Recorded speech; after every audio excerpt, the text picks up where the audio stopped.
Saya juga ingin menekankan apa? Kita rakyat ini harus punya amanah juga. Jangan teriak-teriak, gue pengen punya pemimpin amanah, pemimpin jujur, pemimpin yang nggak korupsi, pemimpin yang nggak adil, tapi kitanya nggak adil. Kitanya malah mau menerima suap. Amplop dapat lebaran. Ya, mau pasang baliho aja dapat fulus. Mau nggak ente pasang baliho, dapat kaos, dapat fulus nih. Nah kita mau, padahal kita tahu ini nggak benar. Ya. Selama rakyatnya masih suka dengan uang suap, sogok, menyogok, maka yang lahir adalah pemimpin yang rusak, pasti udah hukum alam. Selama rakyatnya mau disumpal dengan uang, coba berapa sih yang ente dapat? Pernah dapat 1 juta? Kagak. Kasihan amat. 1 juta kagak. 500.000 pernah dapat? Kagak juga. Coba 500.000 dibagi 5 tahun. Setahun cuma 100.000, suaranya nggak dihargai. 100.000 bagi 356 berapa? Halo. Assalamualaikum. 100.000 bagi 356 berapa perak? Hei. Allah quwata illa billah. Itu 500.000 kayaknya udah kelihatan banyak deh tuh. Ya, tapi kalau dibagi per hari dalam 5 tahun cuma berapa perak? Sengsara kita 5 tahun, betul. Auzubillah min. Baik, saudara yang dirahmati Allah, ini yang pertama saya ingin tekankan ini, bahwa rakyat yang dipimpin juga harus memiliki amanah. Ya, insya Allah.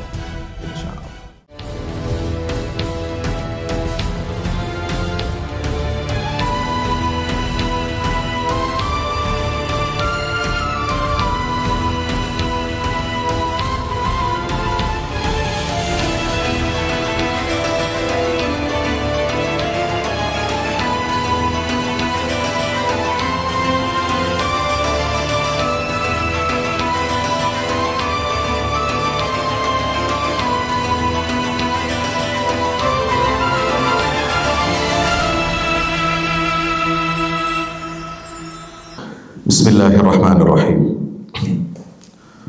Qulillahumma malikal mulk tu'til mulka man tasha' wa tanzi'ul mulka mimman tasha' wa tu'izzu man tasha' wa tudhillu man tasha' biyadikal khairu innaka ala kulli syai'in qadir. Yulijul laila fin nahar wa yulijun nahara fil lail wa yudabbirul amra minas sama' ilaihi yas'adul kalimut thayyib wal 'amalus salihu yarfa'u. Qala innakal yawma ladaina makinun amin. Qala ja'alni 'ala khazainil ardi inni hafizun 'alim. Qala amma man zalama fasawfa nu'adzibuhu thumma yuraddu ila rabbih fayu'adzibuhu 'adzaban nukra. Wa amma man amana wa 'amila salihan falahu jazaa'anil husna wa sanaqulu lahu min amrina yusra. Shadaqallahul azim. Uhayyikum bi tahiyyatil Islam, tahiyatan min 'indillahi mubarakatan thayyibah. Assalamualaikum warahmatullahi wabarakatuh. Puja dan puji syukur marilah kita panjatkan senantiasa kehadirat Allah Subhanahu wa taala. Pada kesempatan pagi hari yang berbahagia ini, tanggal berapa? 4 Februari atau 23 Rajab 1445 Hijriah. Ini 23 Rajab ini menurut kalender Ummul Qura ya, yang diterbitkan oleh pemerintah Saudi Arabia.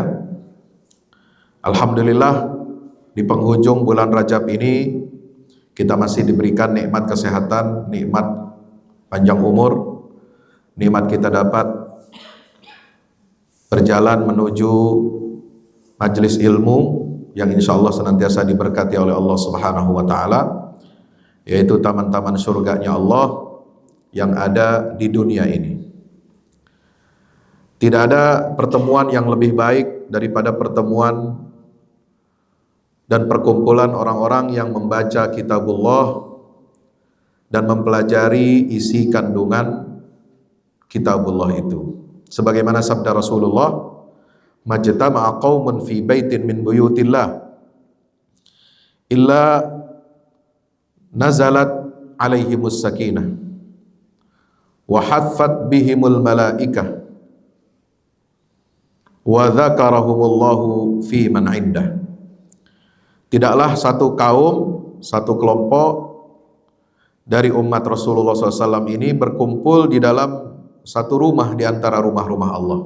Kita berada di rumah Allah, Masjid At-Tanwir, yang insya Allah mudah-mudahan selalu memberikan penerangan dan pencerahan kepada kita semua sesuai dengan namanya. Tidak ada satu kaum yang berkumpul di dalam rumah Allah Ta'ala untuk apa? Yatluna kitab Allah wa yatadarasunahu bainahum, untuk membaca kitabullah dan tadarus. Tadarus itu artinya mempelajari, menggali isi dan kandungannya, bukan hanya sekadar membaca, tapi yatluna dan yatadarasuna. Maka kalau ada kaum yang seperti itu, kata baginda Rasulullah, illa nazalat alaihimus sakinah, kecuali Allah Ta'ala turunkan kepada mereka itu sifat atau kondisi as-sakinah yang memberikan ketentraman dalam hati, jiwa, pribadi dan keluarganya. Kemudian juga akan senantiasa diliputi kebahagiaan, didoakan oleh para malaikat, dan Allah senantiasa menyebut kaum yang membaca dan mempelajari isi kandungan Al-Quran di rumah Allah itu di hadapan para malaikatnya.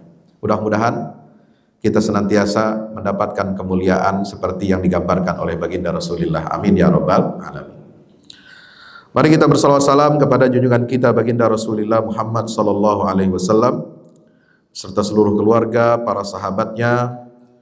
Mudah-mudahan tercurah limpahkan untuk kita semua pengikutnya hingga yaumil kiamah. Bapak Ibu yang dirahmati Allah, tanggal 4 Februari kita hari ini, 10 hari lagi kita akan melakukan salah satu hak konstitusional kita, sekaligus juga tugas kita sebagai warga negara yang baik, yaitu bangsa ini akan menyelenggarakan pemilihan umum, memilih presiden dan wakil presiden serta calon anggota legislatif, baik yang ada di pusat DPR RI maupun di daerah DPRD tingkat 1, DPRD 2, provinsi dan kabupaten kota, serta anggota senator atau DPD, Dewan Perwakilan Daerah Republik Indonesia. Pemilu atau Pilpres 2024 dan juga tahun-tahun sebelumnya bukan hanya sekedar rutinitas, bukan hanya sekedar kita melaksanakan hak konstitusi kita, bukan hanya sekedar kita melaksanakan tugas kita sebagai warga negara yang baik, yang taat, tunduk, patuh pada konstitusi dan undang-undang di Republik ini. Tapi memilih pemimpin, mengangkat pemimpin adalah salah satu tugas dan kewajiban agama. Karena dalam satu perkumpulan, Nabi menggambarkan kalau ada 3 orang bepergian, falyu'ammir ahadahum. Kalau ada 3 orang bepergian safar, maka harus ditunjuk salah satunya sebagai amir safar. Tahu amir? Bukan si Amir, tetangga ente, bukan. Amir itu adalah pemimpin, pemimpin safar. Jadi pemimpin dalam kelompok yang akan bepergian.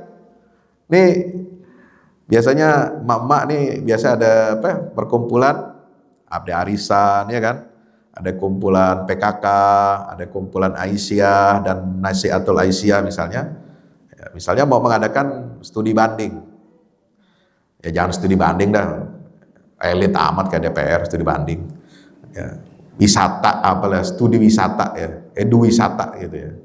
Jadi studi sambil wisata gitu, jalan-jalan. Itu satu base, satu mini base itu harus ada pemimpinnya. Ya, kalau kita jalan-jalan ke luar negeri, travel ada namanya tour leader, betul? Iya. Itu diangkat. Kalau nggak diangkat ya berarti ada seorang yang ditugaskan ya untuk menjadi pemimpin yang ngatur agenda, schedule, timing, waktu. Ini kan kita kalau jalan-jalan suka lupa waktu nih, foto-foto aja ya kan. Entah kemana-mana dicari hilang. Ya orang udah pada ngumpul, ya suruh naik bis nih belum datang ke bis pada foto-foto. Ya, atau dia lagi belanja nyari barang kemana itu ya. Biasa begitu tuh. Kalau enggak foto-foto belanja. Ya kalau bapak-bapaknya rada males itu ya.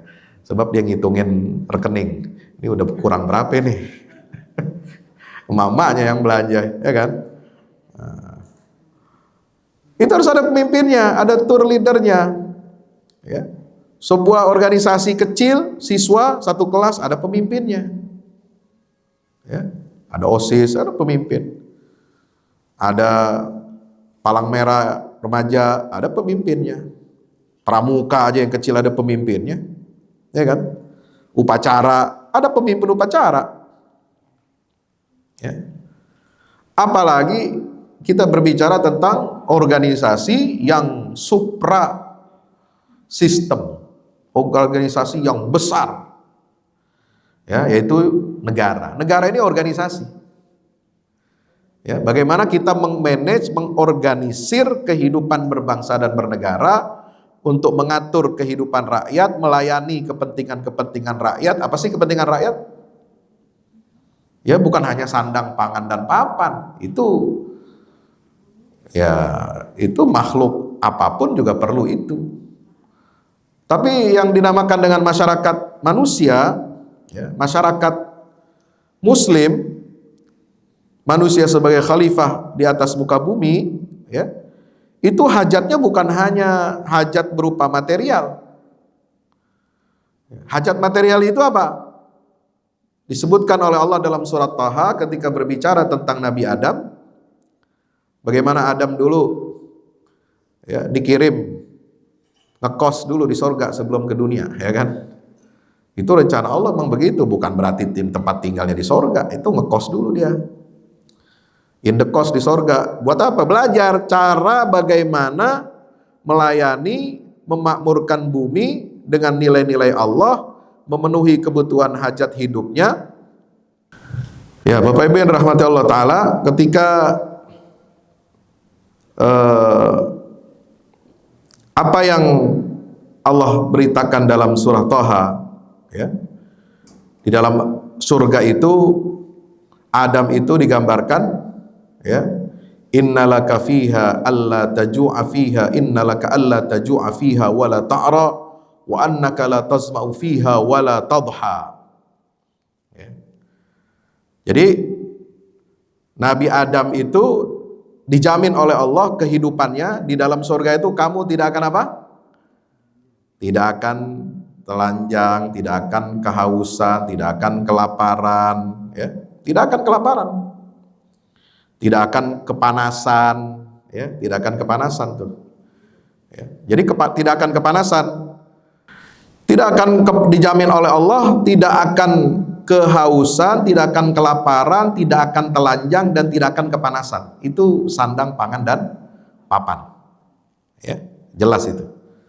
Maka Allah akan mengajarkan kepada Adam, ya, itu apa? Bagaimana cara menyelenggarakan kehidupan di dunia ini? Itu dengan mengajarkan Adam sendi-sendi bagaimana mengatur kehidupan manusia di dunia. Makanya dia diangkat sebagai khalifah. Inni ja'ilun fil ardi khalifah. Tugas khalifah itu mengurus rakyat, mengurus bangsa, mengurus negara, mengurus umat untuk memenuhi semua kebutuhan-kebutuhan dasarnya, termasuk ya kebutuhan apa? Spiritual. Jadi namanya pemimpin itu bukan cuma ngurusin perut rakyat, bukan cuma menyediakan lapangan pekerjaan buat rakyat, bukan cuma menyediakan sandang, pangan, papan yang murah buat rakyat, bukan hanya untuk menyejahterakan fisiknya, pendidikannya, ya, tetapi juga untuk apa? Menyejahterakan. Ya. Menyejahterakan rakyat itu bukan hanya fisiknya, tapi juga spiritualnya. Ya. Ini spiritualnya. Ya. Maka itu termasuk dalam spiritual ini adalah bagaimana membimbing rakyat ini untuk mendapatkan ridha Allah Subhanahu wa ta'ala. Karena manusia ini diciptakan oleh Allah untuk apa? Untuk menjadi khalifah dan juga sebagai apa? Wa ma khalaqtul jinna wal insa illa liya'budun, untuk beribadah kepada Allah. Baik, itu visi kehidupan ya. Satu. Maka Al-Qur'an itu banyak memberikan rambu-rambu, panduan-panduan bagi seorang pemimpin, seorang amir. Apakah namanya khalifah, apakah namanya presiden, apakah namanya perdana menteri, apakah namanya gubernur, apakah namanya bupati, wali kota, dan sebagainya. Itu nggak ada istilah itu di dalam Al-Quran, nggak ada memang satu-satu dirinci. Namanya presiden, gubernur, perdana menteri, nggak ada. Pokoknya siapa saja yang ngurusi urusan umat Nabi Muhammad, ya, yang menjadi pemimpin mereka, yang bertanggung jawab atas kehidupan mereka, itu ada kriterianya. Maka dalam Islam ini penuh dengan ajaran-ajaran yang sangat luar biasa, ya. Jadi Al-Quran, ya, itu menggambarkan kepemimpinan itu begitu lengkap, ya. Ada satu ayat yang tadi pertama saya baca di surat Ali Imran, bahwa kepemimpinan itu adalah karunia dari Allah. Ingat, karunia dari Allah. Qulillahumma malikal mulki tu'til mulka man tasha' wa tanzi'ul mulka mimman tasha' wa tu'izzu man tasha' wa tudhillu man tasha'u biyadikal khair innaka ala kulli syai'in qadir. Itu pertama, itu apa? Bahwa Allah itulah yang memberikan kekuasaan kepada seseorang. Tu'til mulka man tasha'. Dia yang memberi, dia juga yang mencabut kapan saja dia mau. Tapi jangan salah, orang yang diberikan kekuasaan bukan berarti dia orang yang paling mulia. Karena bisa jadi dengan kekuasaan yang diberikan oleh Allah itu sebagai ujian, ya, sebagai seleksi, ya, ujian apakah benar dia dalam menjalankan kepemimpinan, berhasil atau tidak, itu nanti diuji oleh Allah. Bisa jadi kekuasaan itu yang dia damba-dambakan itu jalan kehancuran dia. Firaun kan berkuasa, Namrud berkuasa, ya. Tapi penguasa-penguasa seperti itu, seperti misalnya Abu Lahab, Abu Jahal, pemimpin Quraisy, berkuasa juga. Itu kekuasaannya tidak memberikan keberkahan untuk masyarakat. Dia lakukan kezaliman-kezaliman, dia lakukan pelanggaran-pelanggaran hukum, pelanggaran terhadap hak asasi manusia, maka itu kekuasaan menjadi bala, menjadi bencana buat si penguasa itu. Jadi jangan salah. Ada yang kemudian dengan kekuasaan itu dia dimuliakan oleh Allah. Tu'izzu man tasha'. Kalau tadi tudhillu, dihinakan oleh Allah. Tersungkur dia, jatuh dia dari kekuasaan dengan terhina. Tapi ada juga yang diangkat oleh Allah kemuliaan. Kenapa? Karena pemimpin itu dia amanah, dia memiliki rasa tanggung jawab yang tinggi, kemudian dia bertakwa kepada Allah Ta'ala, dia memenuhi urusan rakyatnya dengan adil, tidak mencuri, tidak merampok, tidak korupsi, maka itu hadirin Allah Subhanahu wa Ta'ala, kita harus senantiasa berhati-hati, ya, waspada, ya. Sebagaimana pemimpin harus memiliki sifat amanah, maka rakyat yang dipimpin juga harus punya sifat amanah. Nah, sebelum masuk kriteria kepemimpinan, kriteria pemimpin dalam Islam ini, dalam Al-Quran ini, saya juga ingin menekankan apa? Kita rakyat ini harus punya amanah juga. Jangan teriak-teriak, gue pengen punya pemimpin amanah, pemimpin jujur, pemimpin yang nggak korupsi, pemimpin yang nggak adil, tapi kitanya nggak adil. Kitanya malah mau menerima suap. Ya, nih. Amplop dapat tebaran. Ya. Mau pasang baliho aja dapat fulus. Mau nggak ente pasang baliho, dapat kaos, dapat fulus nih. Nah, kita mau, padahal kita tahu ini nggak benar. Ya. Selama rakyatnya masih suka dengan uang suap, sogok, menyogok, maka yang lahir adalah pemimpin yang rusak. Pasti itu, udah hukum alam. Selama rakyatnya mau disumpal dengan uang, coba berapa sih yang ente dapat? Pernah dapat 1 juta? Kagak. Kesian amat. 1 juta kagak. 500.000 pernah dapat? Kagak juga. Coba 500.000 dibagi 5 tahun. Setahun cuma 100.000 suara ente dihargain. 100.000 bagi 356 berapa? Halo? Assalamualaikum. 100.000 bagi 356 berapa perak? Hei. La haula wala quwata illa billah. Itu 500.000 kayaknya udah kelihatan banyak deh tuh. Ya, tapi kalau dibagi per hari dalam 5 tahun cuma berapa perak? Sengsara kita 5 tahun, betul. Nauzubillah min dzalik. Baik, saudara yang dirahmati Allah, ini yang pertama saya ingin tekankan itu. Bahwa rakyat yang dipimpin juga harus memiliki amanah. Ya, insya Allah. Nah, yang kedua dalam Al-Quran kita ingin tegaskan di sini, di antara kisah-kisah, kalau tadi kisah Nabi Adam udah jelas, dia pemimpin pertama, khalifah pertama di bumi. Kriterianya Allah yang tentukan, Allah yang angkat, Allah yang berikan spesialisasi spesifik bagaimana dia harus menyelenggarakan kehidupan di dunia. Jangan sampai rakyat kamu kelaparan, jangan sampai rakyat kamu kehausan, jangan sampai rakyat kamu telanjang, jangan sampai rakyat kamu kepanasan, nggak punya rumah. Ya, harus kamu servis. Kalau kamu jadi khalifah di bumi, kamu harus wujudkan ini semua, visi yang ada di surga ini. Sebagaimana ente di surga, semuanya nikmat, semuanya sempurna. Ya, nggak ada lapar, nggak ada haus, nggak ada panas, nggak ada telanjang. Setelah itu, kisah dalam Al-Quran tentang para nabi ini, ada nabi-nabi yang memang dijadikan pemimpin oleh Allah sebagai pemimpin umat, pemimpin negara. Sebab nggak semua nabi jadi pemimpin ya, minimal dia pemimpin umatnya doang. Ya. Jadi apa? Penggembala umat, kira-kira begitu kalau bahasa sunnah nih ya. Karena setiap nabi itu, kata Rasulullah, sebelum diutus dia masa kecilnya itu jadi penggembala domba. Jadi bukan istilah sebelah, mana sebelah? Sono, apa sini? Oh sono. Hah? Ya, itu penggembala. Istilah mereka itu sebenarnya benar tuh. Kenapa? Kita ustadz mubalik ini kadang nggak jadi penggembala. Iya. Umatnya banyak, datang tabligh akbar ribuan, tapi kagak digembala. Maksudnya digembala itu gimana?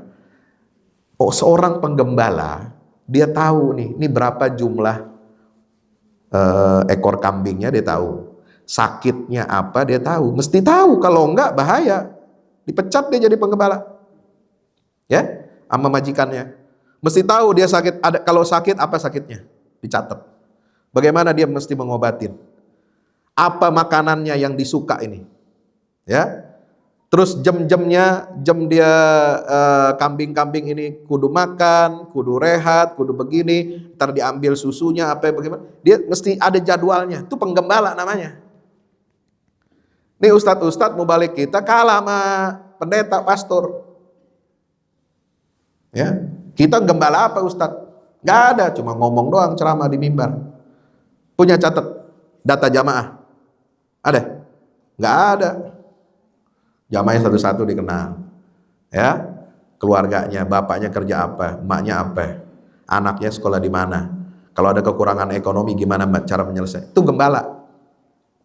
Itu kita kalah sama gereja. Ya kita akuin aja. Ya jangan kita gengsi. Oh, menang-tang kita paling benar kan. Arsaladinahu liyuzhirahu 'ala dini kulli, terus kita nggak mengakuin kesalahan kita. Nggak boleh begitu. Kita mesti belajar dari sebelah.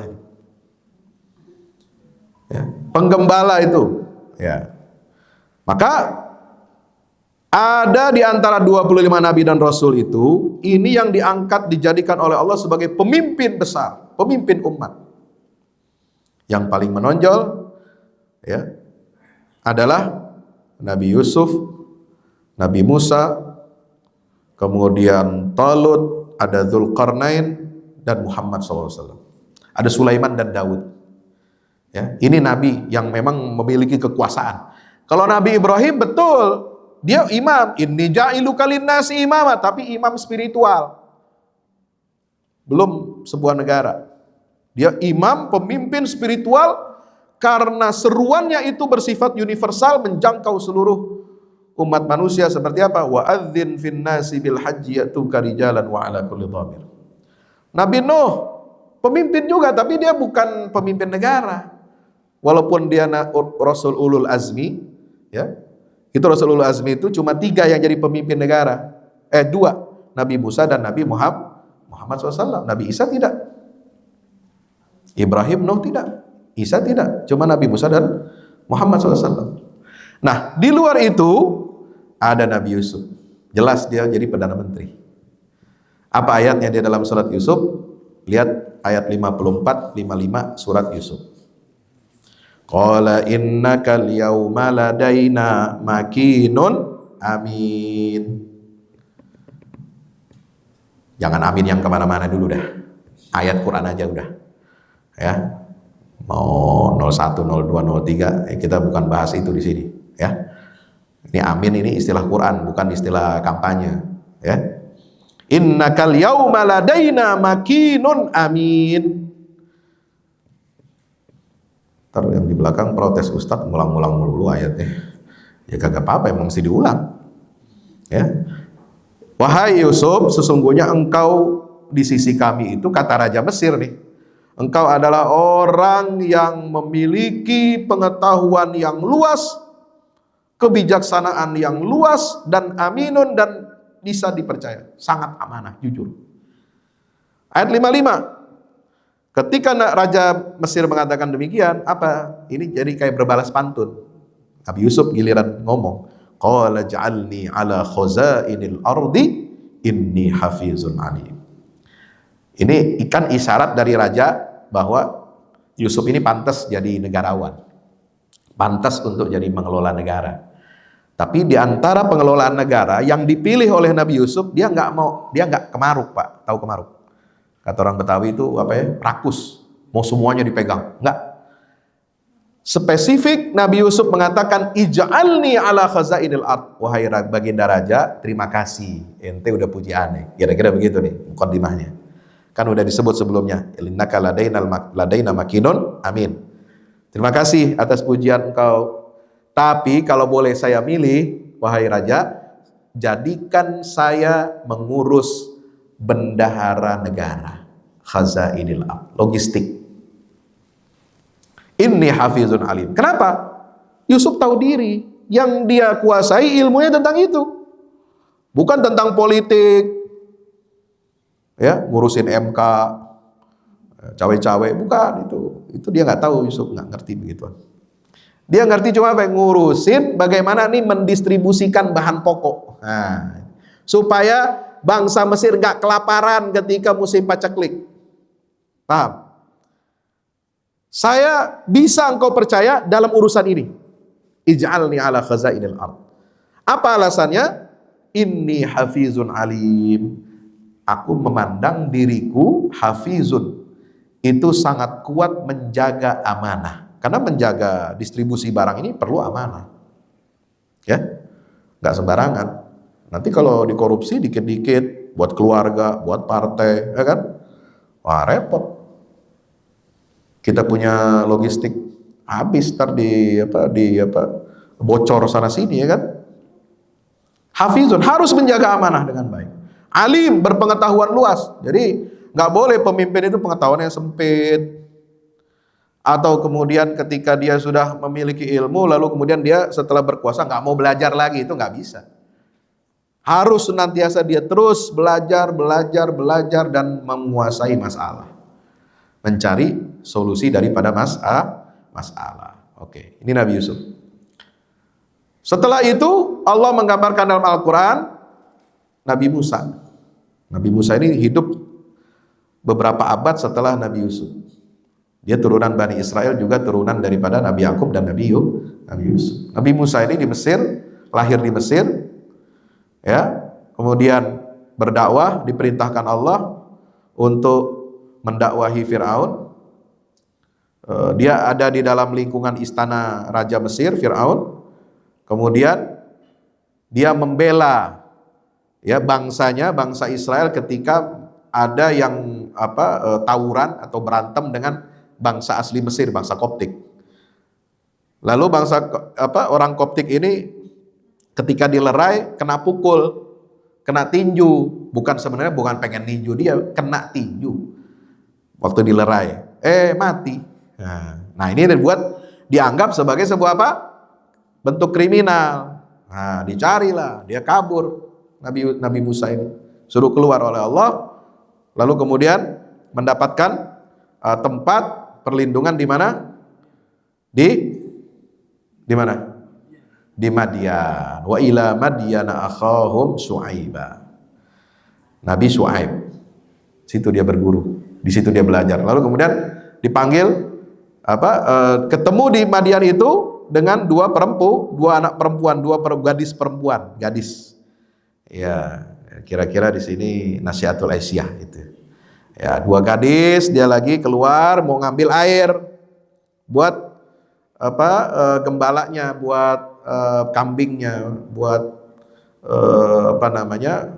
untuk dia berkhidmat kepada bapaknya, karena bapaknya itu sudah tua renta, nggak mungkin bekerja. Kemudian nggak ada anak laki-laki, nggak ada pembantu laki-laki, maka anak inilah yang disuruh.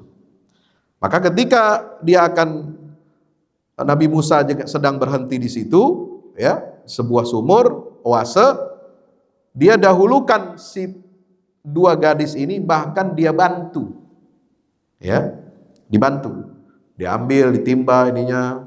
Kemudian Nabi Musa ini berperangai baik, adab yang baik, tidak berkhianat, tidak suka jahil, tidak suka siul-siul depan cewek, ya, tidak suka ngedip-ngedip mata, gitu ya, nggak suka kirim-kirim WA, gitu, ya. Maka diundanglah Nabi Musa ini untuk ketemu bapaknya dua gadis ini, ya, jalan dan amanah. Dalam riwayat saya baca keterangan dari kitab Qasasul Quran itu, Nabi Musa ketika datang ke rumah bapaknya dua gadis ini, itu dituntun sama anak perempuan gadis. Jadi Nabi Musa jalannya kagak di belakang itu perempuan, paham? Kalau di belakang perempuan kan ngeliatin, iya, gimana gemoynya, bohainya, ya. Nah, enggak, dia jalan di depan. Namanya penggembala nih. Nabi Musa ini penggembala kebiasaannya, maka dia jalan di depan, di belakangnya perempuan. Perempuannya dia nunjukin kanan kiri, masuk sono, masuk sini, gitu. Itu amanah. Maka sampai ketemu si bapak.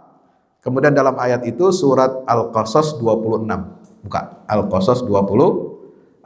Ya abatistajirhu Inna khaira man istajartal qawiyul amin. Amin lagi. Ya. Sesungguhnya ya wahai ayahku, kami telah menyaksikan anak muda ini, Musa ini, dia orang baik. Istajirhu, maka engkau jadikan dia sebagai pegawai. Jadikan dia pembantu kita, asisten engkau. Supaya yang ngurus-ngurus beginian ini kan mestinya bukan anak perempuan. Ambilin air, ngangon kambing, ya. Maksudnya perempuan ngangon kambing, ambil air, enggak dong, laki-laki. Ya, maka ya abat istajir, anak dua gadis ini mengatakan, wahai ayahandaku, angkat anak muda ini sebagai pegawaimu. Upah dia, istajirhu, upah dia untuk melakukan pekerjaan kami. Inna khaira man istajartal qawiyul amin. Sungguhnya sebaik-baik orang yang kau berikan upah melakukan pekerjaan. Ini bukan pemimpin ya, karyawan nih. Ya, pekerja. Itu juga harus ada sifatnya. Al-qawiyul amin, dia harus kuat fisiknya dan amanah, jujur. Ya, kuat. Ya, kuat fisik, kerjanya benar, amanah, bisa dipercaya, nggak berkhianat. Ya. Dia jaga betul, nanti kalau dia bekerja begini-begini, tugasnya ini, dia betul, ya. Dilakukan dengan sebaik-baik sesuai dengan SOP-nya, nggak melanggar hukum, nggak melanggar aturan. Ini cerita tentang Nabimu Musa. Yang ketiga dalam Al-Quran surat Al-Baqarah 247. Al-Baqarah 247. Ya, innallaha qad ba'atsa lakum taluta malika qalu anna yakunu lahul mulku alaina wa nahnu ahaqqu bil mulki minhu wa lam yu'ta sa'atan minal mal qala innallaha astafahu alaikum wa zadahu bastatan fil ilmi wal jism. Ya, itu udah ketahuan tuh.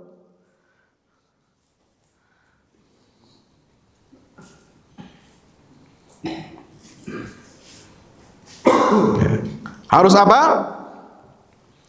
Kata Nabi Bani Israel, ketika Bani Israel ini mengeluh, kita nggak punya pemimpin, kita selalu dikalahkan oleh musuh, kita pengen berjaya, bagaimana? Ayo, berikan kami pemimpin dong, gitu. Maka Nabi Bani Israel mengatakan, ya, idh qala lahum nabiyuhum innallaha qad ba'atsa lakum taluta malika. Nih, Allah udah utus, saya dapat wahyu, saya dapat dapat informasi, dapat keterangan, ya, bahwasanya Allah telah mengutus Talut sebagai raja buat kamu. Nah, ini rakyatnya protes. Anna yakunu lahul mulku alaina. Kenapa si Talut yang ya jelek, pendek, misalnya ya, kagak ganteng, gitu, pelangap pelongo, jangan ketawa dulu. Ini bukan urusan sekarang, zaman dulu. Kita cuma ini aja, kira-kira menggambarkan gitu ya. Kagak miskin gitu ya, miskin, anak bukan anak siapa-siapa gitu. Anna yakunul mulku alaina wa nahnu ahaqqu bil mulki minhu. Kami ini lebih berhak untuk jadi penguasa, jadi pemimpin ketimbang si Talut ini. Walam yu'ta sa'atan minal mal. Dia nggak punya harta. Ya, dikirain penguasa itu harus banyak fulusnya. Nah, masuk nih barang. Ya. Pemimpin tuh harus banyak duitnya. Itu zaman dulu Bani Israel tuh dulu. Tahu sekarang. Zaman sekarang mungkin bukan Bani Israel doang. Bani Indonesia. Pemimpin harus banyak duitnya. Oh. Walam yu'ta sa'atan minal mal. Kenapa bukan kita?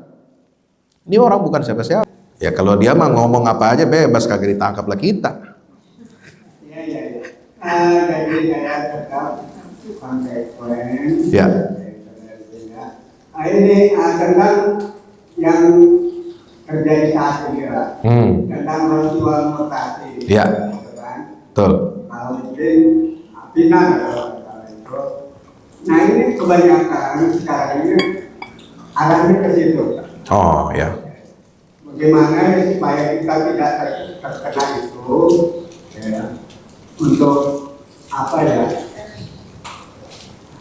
Solusinya apa? Ya. Siapa, gitu, ya. Baik. Kemudian tentang Nabi Musa, kan? Itu Nabi Musa ya terkait tentang ada salah satunya itu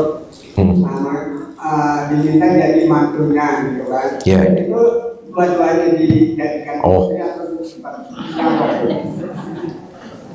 Tenang Bu ya, tenang. Waalaikumsalam warahmatullahi wabarakatuh. Saya jawab langsung dulu ya. Pertama tentang suap menyuap. Kalau suap menyuap itu jelas hukumannya Nabi menyatakan langsung ya, ar-rashi wal murtashi finnar. Orang yang menyuap dan yang disuap itu masuk neraka. Jadi ini lebih bahaya daripada sekedar perbuatan dosa. Ya kalau perbuatan dosa belum tentu masuk neraka. Kan kita bisa taubat kalau mau taubat gitu ya. Kalau nggak taubat baru masuk neraka. Tapi ini Nabi mengatakan ar-rashi wal murtashi finnar. Artinya ini ancaman serius, ancaman besar. Ya. Tobat nggak tobat itu yang suka suap dan disuap masuk neraka. Kira-kira begitu terjemahannya. Ya. Kalau saya mengambil pemahaman kesimpulannya begitu, wallahu a'lam. Jadi harus kita perhatikan betul ini hadis. Terutama dalam konteks kita memilih pemimpin. Ya janganlah kita dikit-dikit ya. Kita lebih baik milih pemimpin apa adanya, nggak pakai disuap disogok, tapi dia bekerja betul buat rakyat dan menyejahterakan rakyat dan ekonomi kita jadi terangkat. Ya, kita nggak cuma dapat lagi sehari sekian perak keuntungannya, tapi beri lebih puluhan kali lipat daripada itu keuntungan kita tiap hari. Itu kalau kita berpikir jernih, rasional, ya berdasarkan hati nurani kita, insya Allah. Nah, sekarang menurut saya tantangannya begini. Ini kan budak, ini sayangnya kita harus, sayangnya ya, saya menyebut sayangnya kita harus mengatakan ini sudah jadi budaya. Padahal itu bukan budaya yang bagus. Ini udah membudaya nih, udah menjamur kayak begitu. Udah jadi fakta. Terus calon-calon kita yang muslim, yang soleh, yang istiqomah, yang bertakwa, kita kenal baik. Bagaimana supaya dia bisa menang nih? Halo, Assalamualaikum. Gimana caranya dia bisa menang? Bisa duduk di DPR, bisa duduk di istana, bisa duduk di kementerian, bisa duduk di ini, di gubernur dan sebagainya. Apakah boleh kita menggunakan cara-cara yang sama? Hah? Boleh nggak? Idealnya memang mengatakan begitu, jawabannya pasti. Kagak, jangan Ustadz katanya. Tapi ada pandangan menarik ya. Saya bukan membenarkan atau menolak. Pandangan siapa? Gus Baha itu. Dia bilang kalau kita membeli suara rakyat dan kita tahu kalau tidak kita beli suara rakyat itu, yang akan dipilih oleh rakyat jelata ini adalah orang jahat, ya, bandar judi, bandar narkoba, bandar togel, ya, prostitusi, dan lain sebagainya. Kalau dia yang jadi, sementara dia menggunakan uang untuk membeli suara rakyat dan kita diam, kita tidak membeli suara rakyat untuk orang soleh jadi dan duduk menggantikan orang jahat, maka kita berdosa. Paham? Solusinya bagaimana? Bukan si calon itu yang bagi-bagi duit, ente pada urunan. Ini mau jadi nih calon kita, wakil dari Muhammadiyah, ya. Kita pengen dia jadi duduk di Senayan memperjuangkan sebelah kita. Lu yang danain, bos. Duit dari mana? Masa mau minta sama cukong? Sama pengusaha jahat, pengusaha hitam, biayai dia 10M, 20M. Terjadi dia bayar ke sono, bayar utang budi. Ente jamaah pemilih yang fanatik, yang militan, yang harus membiayai dia. Paham sampai sini? Insya bilang ke jejaringannya, pilih dia, jangan terima, jangan tergoda dengan macam-macam money politik, gitu caranya. Insya bisa kok. Ini pendanaan dari umat ini yang sangat penting sekarang, yang ditunggu. Inilah waktunya. Ya, duit umat itu lebih besar daripada uang oligarki, Pak. Percaya nggak? Percaya. Coba yang umroh setahun, berapa duitnya? Setahun berapa orang umroh? Berapa juta? Berapa duitnya itu? Ada yang bisa menandingi uang oligarki, uang umroh? Nggak ada. Uang haji tiap tahun, udah berapa tahun nih? 20 tahun, kan ada di bank semua itu. Yang salah umat Islam taruh duitnya di banknya si kafir itu. Ente pada punya rekening di mana? Saya nggak mau sebut dah. Ya, tuh disebut dia. Ya. Bank Islam kagak ada ente taruh buka rekening. Ya. Sekolahan, universitas, rumah sakit itu mesti pakai bank kita, bank Islam. Dan bank negara, plat merah. Jangan pakai swasta dah. Alasannya paling gampang Pak Ustadz, rekening paling gampang. Oh, ini dari perusahaan kita payroll apalah namanya. Ya, itu gajinya masuknya situ, udah nggak bisa. Lu bisa menuntut kepimpinan perusahaan, itu kan ada aturan undang-undang nih. Pembayaran gaji sekarang harus dual sistem, boleh dual sistem. Jadi bisa kita paksa dia untuk apa? Membuka rekening payroll itu dengan bank syariah. Ente buka bank itu. Jangan kita menyerah begitu aja. Harus tahu undang-undang, ya. Itu memperkaya dia. Coba. Ini rakyat kecil, mayoritas umat Islam. Apa yang paling banyak duitnya dikeluarin? Rokok. Kebul, ya. Berapa duitnya itu tiap hari? Masuk ke kantong siapa? Dia. Jadi orang Islam yang memperkaya dia, bukan dia yang kaya sebenarnya. Jadi kalau dibandingkan duitnya orang Islam, lebih banyak duitnya orang Islam daripada dia. Betul? Betul? Marah nih saya nih. Ya.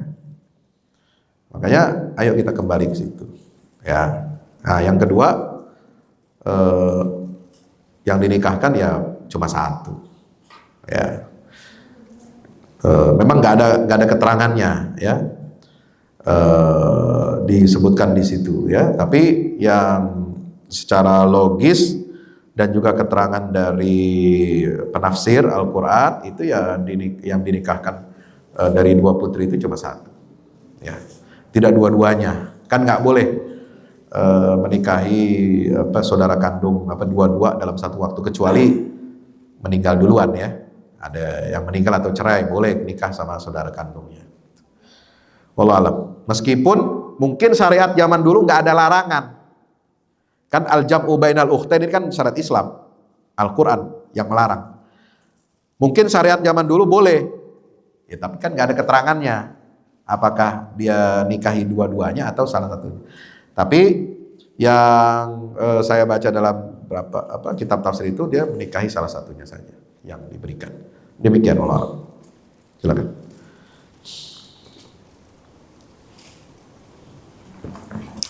Ada lagi barangkali satu penanya cukup. Jika tidak, mungkin kita cukupkan saja. Jadi Bapak Ibu sekali lagi, tadi salah satu kriteria pemimpin apa Bapak Ibu? Amanah, ya. Jadi kalau di masjid nanti ada yang rekam coba ya menyebutkan satu calon. Saya kira tadi apa yang sudah disampaikan oleh Kiai Fahmi Salim jelas untuk kita semua dan jadi bekal untuk kita terutama nanti di dalam pemilihan yang akan berlangsung. Sekali lagi, tadi juga ada satu problem terkait dengan masalah money politik ya.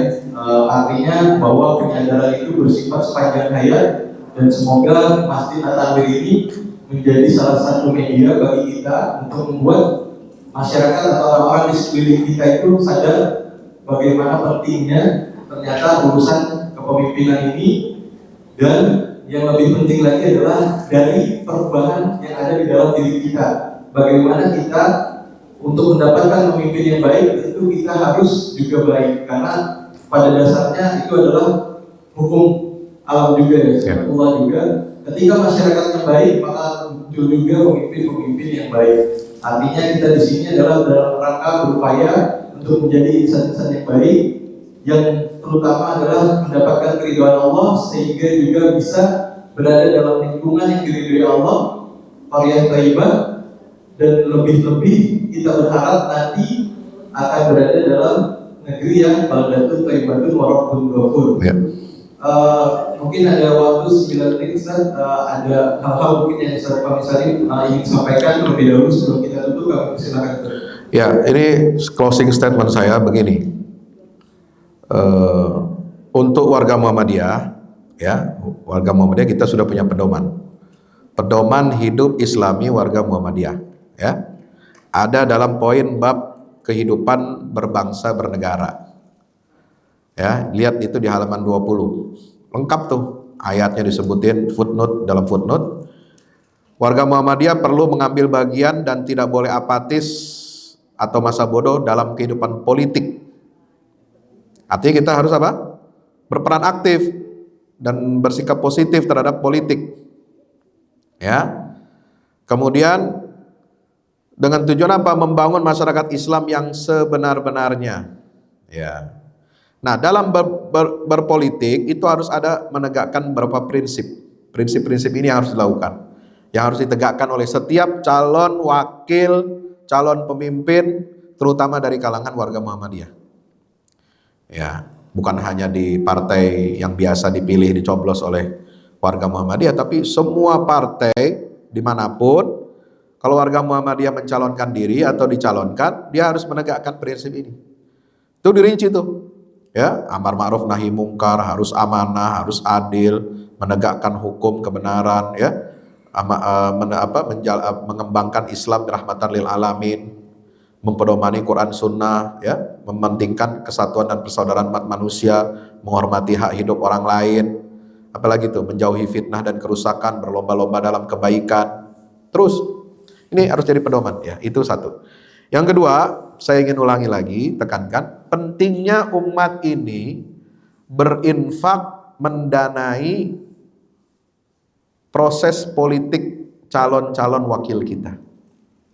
Penting, karena kalau enggak, itu kursi di Senayan sama di daerah-daerah bakal disambar sama orang-orang jahat. Ya, percaya enggak? Percaya. Kenapa banyak undang-undang yang diloloskan tidak memihak kepentingan rakyat? Ya karena yang diduduk di situ udah disokong sama pengusaha-pengusaha jahat yang mementingkan kepentingan dirinya, golongannya, bisnisnya. Makanya lolos aja tuh undang-undang. Padahal banyak cacatnya, banyak merugikan rakyat. Salahnya siapa? Kita juga termasuk salah nih.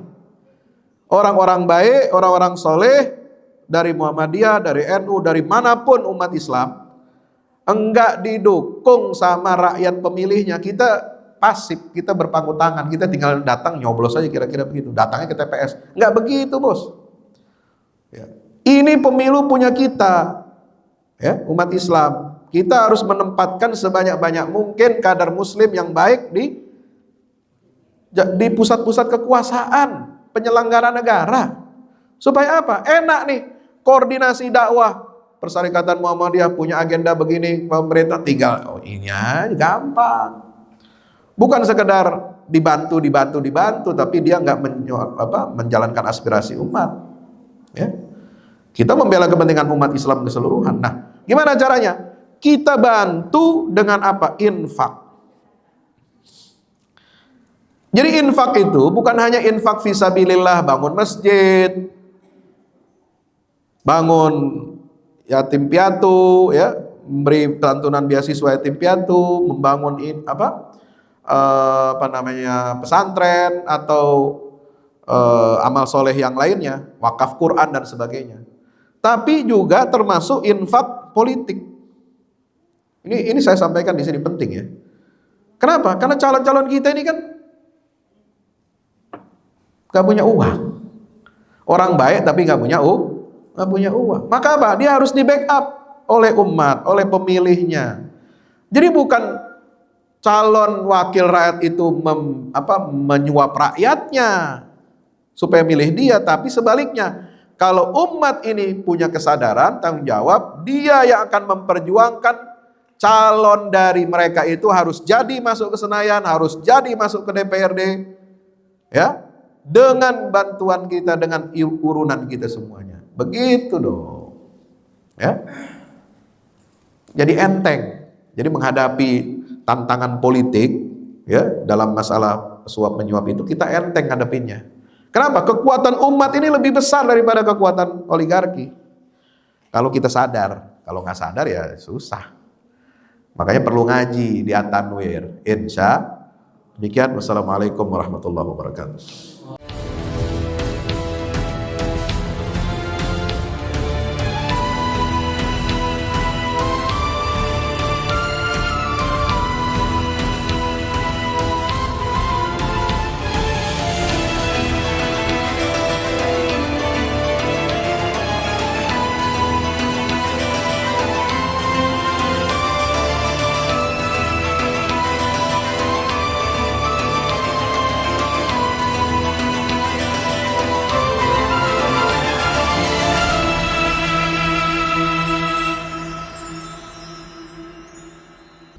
Assalamualaikum warahmatullahi wabarakatuh.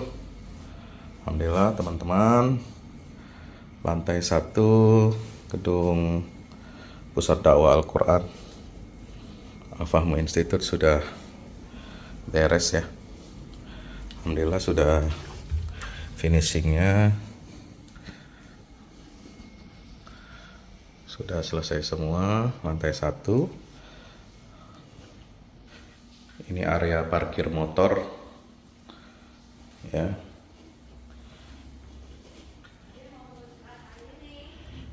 Ada tempat terima tamu, ini rak Quran, ya. Ini mihrab kita untuk sholat berjamaah kalau acara-acara. Ini aula.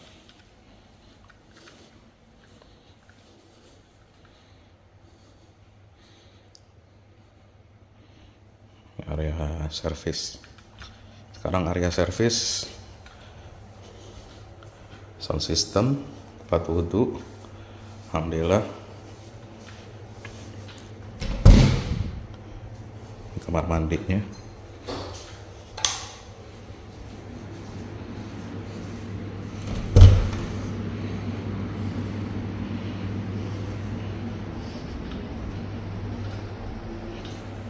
Area kitchen untuk kamar guru, ya, ruang service area. Alhamdulillah. Ya, alhamdulillah, dengan bersyukur pada Allah Subhanahu wa taala, ya, juga berkat bantuan sahabat-sahabat semua yang sudah ikut andil berwakaf, berikan donasi terbaiknya untuk gedung Pusat Dakwah Al-Quran ini. Jadi kami laporkan ini sudah jadi dan kita sudah mulai kegiatan-kegiatan kemarin.